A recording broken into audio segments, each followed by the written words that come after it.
because I guess I've heard so many people say that like I guess from the Christians they'll say like we could never keep the Torah.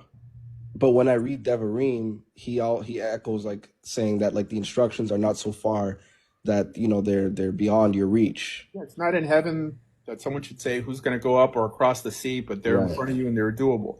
But then they'll quote a verse and they're like, "We're here saying, cursed is anyone who doesn't keep this law." I mean, I wonder if they reason like this in real life too. Like they'll take a verse and completely detach it from anything reasonable.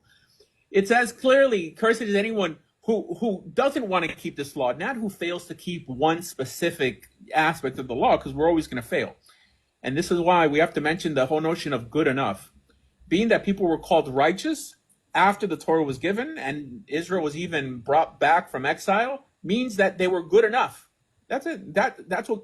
Remember, there in Deuteronomy, I think chapter 30, this is right after he mentions the curses, right? So the curses are tied with exile. If he exiles you like he did in Babylon, that's part of the formula. Like we broke the Torah, he exiled us, and then he brought us back.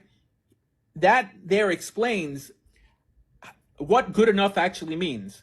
When the majority of the people, right, are good enough, right? That means God's not sending you prophets telling you that he's about to exile you. That means that you're living a good enough lifestyle. Okay, understood. So like you're basically saying that good enough in this it would entail some level of perfection, meaning that he wouldn't have given us something that is not doable to some degree. Rejecting I guess the common consensus of Christians today, they would say that it was never given to us for us to fulfill. I reject that. I don't believe God would reveal something to us that we're not capable of doing or fulfilling to some degree. Rabbi, Has to be. can I ask you something? Hold on, brother. One second. The assertiveness that may work with the ladies, bro. But Yeah, he's jumping. with these players who actually got game, we got to push back a little bit. Yeah. So with the idea that okay, now we have a Torah, everything.